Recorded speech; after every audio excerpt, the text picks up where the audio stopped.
बहुत दुख की बात है कि मेरे लाख समझाने के बाद भी आप लोग पता नहीं क्यों नहीं समझते। या तो आप लोग ही डॉक्टर बन जाओ, मैं घर बैठ जाता हूं। माधव,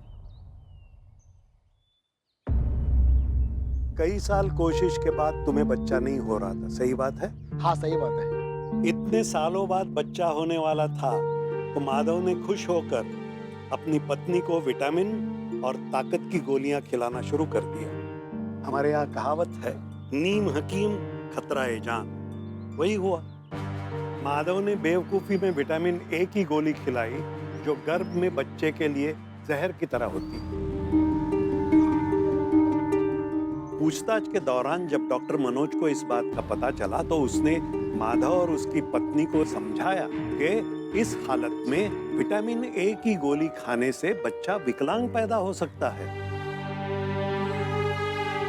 और इस तरह इस बच्चे को 9 महीने गर्भ में रखकर जन्म देने का क्या मतलब है? विकलांग बच्चे को भी जिंदगी भर तकलीफ और उसके माँ बाप को भी। डॉक्टर मनोज ने कोई गलत सुझाव नहीं दिया। मैं अगर उसके जगह होता तो मैं भी यही सुझाव देता। लेकिन खुशी की बात यह है कि माधव की पत्नी गर्भवती हो सकती है, दोबारा मां बन सकती है। इसलिए अब आप लोग घर जाइए और भगवान के लिए खुद डॉक्टरी मत कीजिए। हाँ, पता नहीं किसी दिन आपकी भी हालत माधव जैसे हो सकती है। जी डॉक्टर। चलो भाइयों, चलो चलो चलो।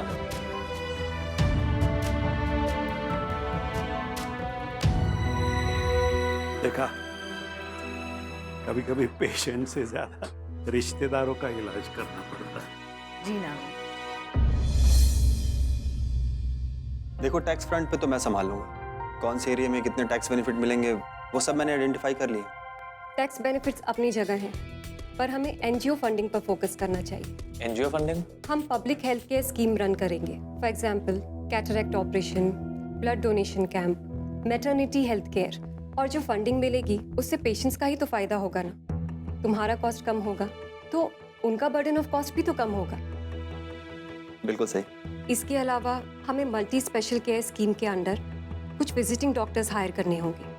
आफ्टर ऑल, जब तक हम स्पेशल केयर प्रोवाइड नहीं करेंगे तब तक स्पेशल रेट्स कैसे लेंगे?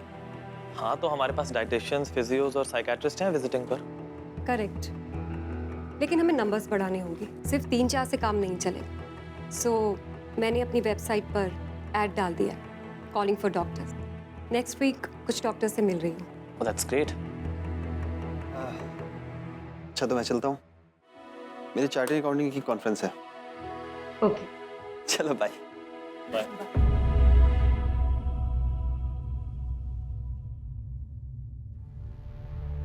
क्या बात है रजत, आज तुम्हारी स्माइल बड़ी फोर्स्ड लग रही है। पता नहीं मोना, नानू को लेके थोड़ा वरिड हूँ। वैसे तो उन्होंने फ्रीडम दे दी है, हॉस्पिटल से रिलेटेड जितने डिसीजंस हैं मैं खुद लूँ, लेकिन क्या वो कन्विंस्ड हैं? देखो रजत, कन्विंस्ड तुम्हें होना है, फिर तुम सबको कन्विंस कर दोगे। जब इतना बड़ा ऑर्गेनाइजेशन चलता है तो सारे क्राइसिस और चैलेंजेस सीईओ के सर पर ही आते हैं। अकाउंट बुक्स बड़ी हार्टलेस होती हैं रजत, एब्सोल्युटली कोल्ड ब्लड। लॉसेस दिखाने में उन्हें कोई फर्क नहीं पड़ता। सो ये हमारे ऊपर है कि हम किस चीज़ को प्रायोरिटाइज करते हैं। तुम्हें कुछ हार्ड डिसीजंस लेने होंगे, चाहे अनचाहे।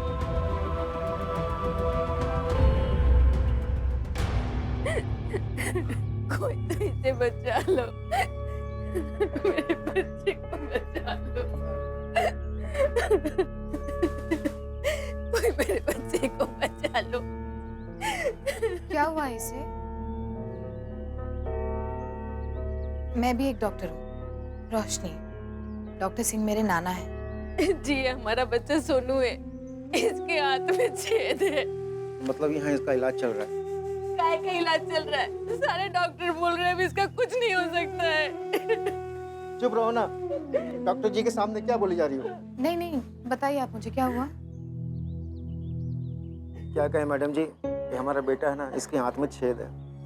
डॉक्टर लोग कह रहे हैं कि इसके बचने की चांस ना के बराबर है, और वो कह रहे हैं हमारी कोई जिम्मेदारी नहीं है अगर ये ऑपरेशन टेबल पर मर गया। और ऑपरेशन भी तभी शुरू करेंगे जब हम वो फार्म भरेंगे। की कोई गारंटी नहीं है। और जब कोई गारंटी नहीं है तो फिर हम वो फॉर्म क्यों भरें? इसको अगर मरना है तो ये घर पे जाकर ही मरेगा, बस यही बात इसको समझा रहा है, लेकिन इसको कुछ समझ नहीं आ रहा है। आपको कोई पर्चा दिया है?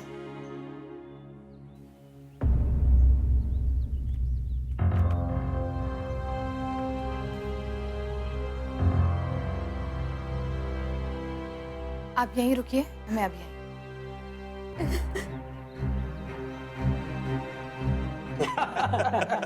कितना समझा था हमने। सही है। Excuse me. जी जी, मेरा नाम डॉक्टर रोशनी है और मैं डॉक्टर ए.के. सिंह की नवासी हूँ। जी जी हमें पता बैठिए, है। बैठिए। आइए। बैठिए, बैठिए। क्या आप मुझे इस पेशेंट के बारे में बता सकते हैं? अरे हाँ, ये हमारे सर्जन है डॉक्टर रस्तोगी, हेलो मैम। और ये हमारे एनेस्थेसिस्ट डॉक्टर वर्मा। हाय। हाय। इन्होंने ही देखा था, ये वही लड़का है जो हमने देखा। मैडम, वो इंटेस्टाइनल परफोरेशन विद पेरिटोनाइटिस का केस था, मैंने ही देखा था। जी, वो तो ठीक है, लेकिन बच्चे की माँ बाहर बहुत रो रही है। I am sorry, I am just asking out of curiosity. बच्चे के माँ बाप कंसेंट क्यों नहीं दे रहे हैं? देखिए मैडम, ये बहुत ही हाई रिस्क केस है, आप खुद देख सकते हैं। पेशेंट का बीपी लो है, एनेमिक है, हाई फीवर भी है, 99% चांसेस है कि ये टेबल पर ही मर जाए। हाई रिस्क कंसेंट फॉर्म भी दे दिया, लेकिन वो है कि साइन करने को तैयार ही नहीं। अब आप बताइए हम क्या करें? आपने पेशेंट को समझाने की या कन्विंस करने की कोशिश नहीं की? आपने सुबह देखा नहीं क्या हुआ था? बहुत जेन्युइन केस था, फिर भी लोग डॉक्टर मनोज को मारने पर उतारू हो गए थे। अभी तो समझाने पर वो लोग यहाँ से चले जाएंगे, लेकिन बाद में बहुत सारी भीड़ लेकर वापस आ जाएंगे। इसलिए मैडम, हम लोग भी आउट ऑफ द वे जाकर कुछ नहीं करते। क्या आप मुझे कंसेंट फॉर्म दे सकते हैं? मैं एक बार ट्राई करती हूँ उन्हें समझाने का। लीजिए। Thank you.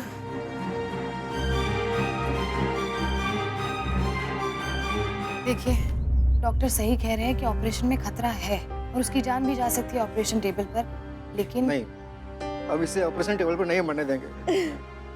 अगर ये मरेगा तो घर जाकर मरेगा। आपने सुना नहीं, जान जा सकती है, जाएगी ही, ये नहीं कहा। अभी भी 1% चांस है उसके बचने के, लेकिन अगर ऑपरेशन नहीं कराया तो 100% मर जाएगा। इसलिए इस फॉर्म पर साइन कर दीजिए।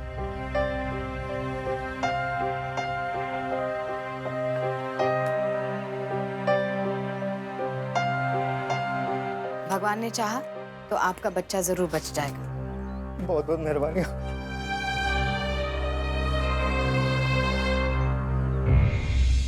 सब ठीक हो जाएगा।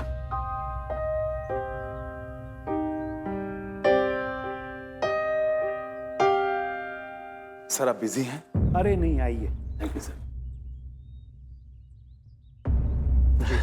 सर एक प्रॉब्लम है। क्या? एक्चुअली ये केस इंटेस्टाइनल परफोरेंस का है। ओ, वो कंसेंट फॉर्म वाला? आपको पता है सर? जी, अभी अभी बताया बिटिया ने। सर ये हाई रिस्क केस है और आज के इंसिडेंट के बाद कोई भी हाथ लगाने को तैयार नहीं है। रस्तोगी, इतना क्यों डर रहे हो तुम? मैं हूं ना। लेकिन सर, अब हमेशा तो यहाँ नहीं रहोगे ना। और सर, मैं तो यहीं पे रहता हूँ। सर, मेरे 2 छोटे छोटे बच्चे हैं सर। लेकिन रस्तोगी, कंसेंट फॉर्म पर साइन हो चुका है, मैं फंस जाऊंगा। ऑपरेशन तो करना ही पड़ेगा। सर प्लीज, मैं फंस जाऊंगा। सर, मैं आपके कहने का मान रखता हूँ, लेकिन सॉरी सर, मैं रिस्क नहीं लूंगा। Are you out of your mind? एक बच्चा मर रहा है और तुम इस बात को लेके परेशान हो कि अगर कुछ हो गया तो गांव वाले तुम्हें मार डालेंगे। बच्चा बच भी तो सकता है ना, हमें कोशिश करनी चाहिए। और वैसे भी पेशेंट ने एक बार कंसेंट फॉर्म साइन कर दिया तो उसके बाद तुम मना कैसे कर सकते हो? सीएमओ साहब क्या जवाब देंगे सरकार को, बताइए। नानू, क्या मैं कर सकती हूँ?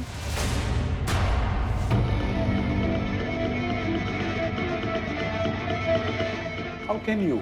You are not a part of this hospital. Sir कोई प्रॉब्लम नहीं सर, करने दीजिए ना सर, मैं सब संभाल लूंगा। कैसे संभालेंगे? सर पेशेंट से कंसेंट पेपर पर साइन ले लूंगा। Additional consent? जी sir. Are you sure? 100% sir. Okay, Roshni, go ahead. Rastogi, जी सर। इन्हें ओटी दिखाओ, तैयार कराओ, और कम से कम वहाँ ओटी में इनके साथ रहोगे। जी बिल्कुल सर। थैंक यू, जाइए। Thank you sir, thank you very much. Roshni, ji नाना, all the best. Thank you. Raghu भाई, आप इतने आसानी से मान कैसे गए? रोशनी बिटिया को मना करना चाहिए था। बहुत सीरियस मसला है, अगर कुछ उल्टा सीधा हो गया तो लेने के देने पड़ जाएंगे। अरे उसने हिम्मत दिखाई है, the least we can do is to support her.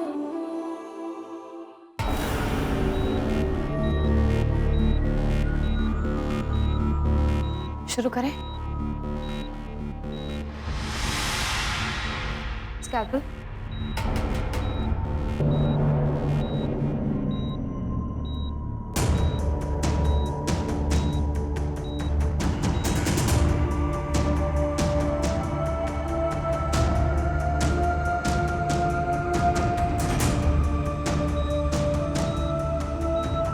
Forceps.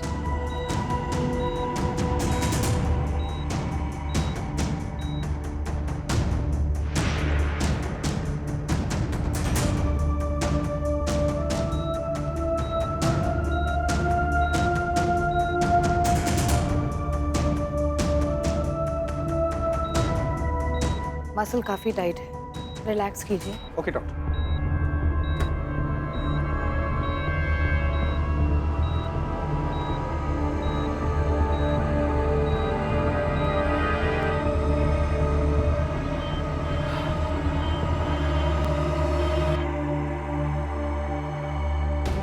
Intestine चिपका हुआ है, बहुत ब्लीडिंग हो रही है। सिस्टर, एक हॉट मॉप दीजिए जल्दी। डॉक्टर, बीपी लो हो रहा है। सलाइन बॉटल तेज कर दीजिए। ओके। सिस्टर जल्दी कीजिए।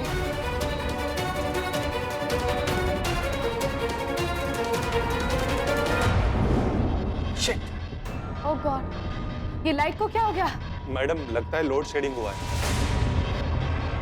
जनरेटर अभी स्टार्ट हो जाएगा।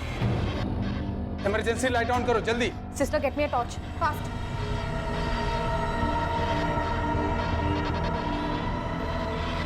ओह god, there is a lot of blood here. Generator. Raghu क्या हो रहा है? कितना टाइम लगेगा? सर, जनरेटर ने एयर ले लिया, थोड़ा टाइम लगेगा। कितना टाइम लगेगा? ट्राई कर रहे हैं मैडम, जल्दी हो जाएगा। जल्दी प्लीज। शिट।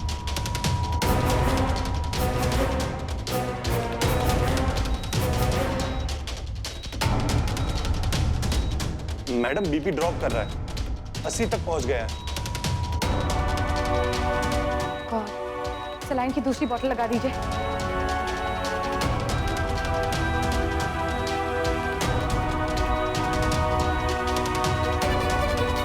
Thank God. क्या हुआ? सर, बिजली गई थी। स्टिच।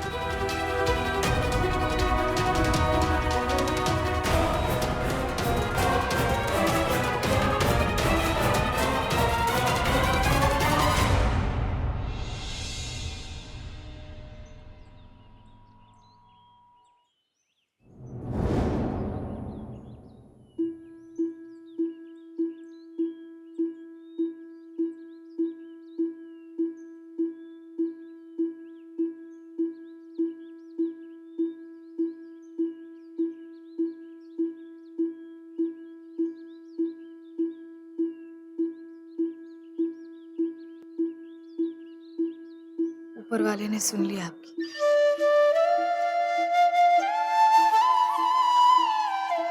बच गया आपका बेटा। आपका बहुत बहुत शुक्रिया डॉक्टर साहब।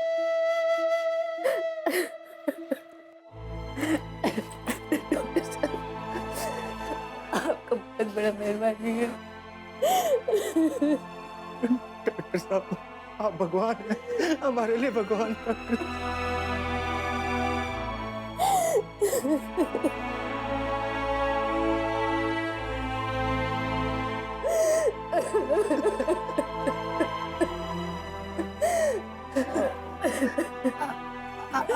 आप उठ जाइए प्लीज।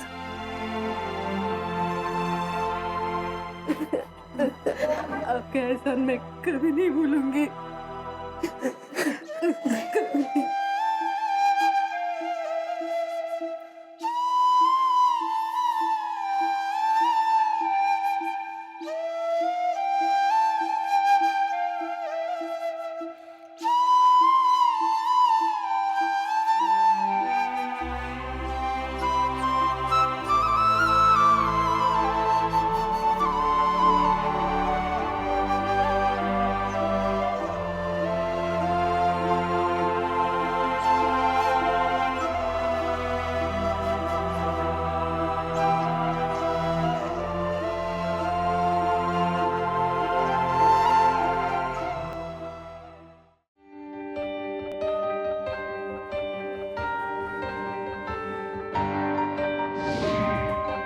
कोई मेरे बच्चे को बचा लो। डॉक्टर लोग कह रहे हैं कि बचने की चांस ना के बराबर है। इसको अगर मरना है तो ये घर पे जाकर ही मरेगा। आपकी वजह से मेरा बेटा बच गया। आप भगवान हैं, हमारे लिए भगवान हैं।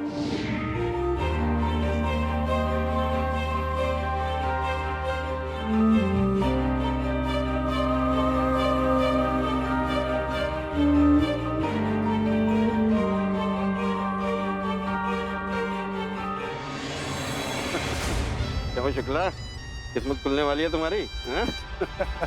क्या सर, आप भी ना। हाँ तो वीकेंड में स्टोन क्लिनिक और हफ्ते के बाकी दिनों तो वही तुम मेरे साथ लीला में। सर मैं वीकेंड में अकेले संभालूंगा क्लिनिक। अरे बाद में 7 दिन कर देंगे भाई। नहीं पहले मुझे तो ज्वाइन करने दो। बड़ा मैदान है, खेल भी बड़ा ही होगा, लेकिन धीरे धीरे। सर लेकिन एक बात समझ नहीं आई, सिटी हॉस्पिटल भी बड़ा हॉस्पिटल है सर, जमा जमा मामला है, तो लीला हॉस्पिटल ज्वाइन करने की कोई खास वजह? देखो शुक्ला, सिटी हॉस्पिटल साइज में जरूर बड़ा है, लेकिन कद में छोटा है, और लीला हॉस्पिटल साइज में भी बड़ा है और कद में। समझे? हाँ सर। और सबसे बड़ी बात, अपनी गाड़ी भी ना थोड़ी पुरानी हो गई है यार। अब बस वो नई इंपोर्टेड बड़ी वाली नहीं।